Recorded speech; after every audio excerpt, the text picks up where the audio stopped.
মিজোরাম চন্তে রোডে একটা truck accident হয়েছে।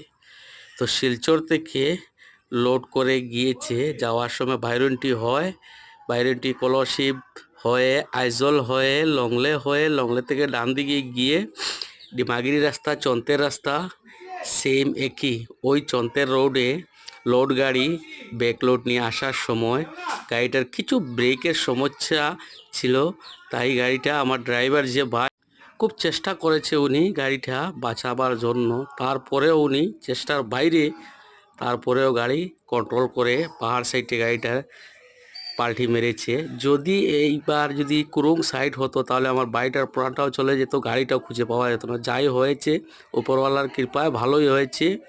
আল্লাহ যেন ওনাকে ভালো সহি সালামত রাখুক, আর ওনার ফ্যামিলির দোয়া আশীর্বাদ সবাই দোয়া আল্লাহ তাআলা যেন আমাদের সব ড্রাইভার ভাই সকল ড্রাইভার ভাইদেরকে হেফাজতে রাখুক, বাড়ি ফিরে আসার তৌফিক করুক। আল্লাহ তাআলার কাছে এইটাই কামনা, সবাই যেন ভালো সুস্থ থাকুক। আর ভিডিওটা ভালো লাগলে আপনারা সবাইকে পৌঁছে দেবেন। আর গাড়ির মালিকের বাড়ি হলো কাজিডোর, নাম হলো রুকন।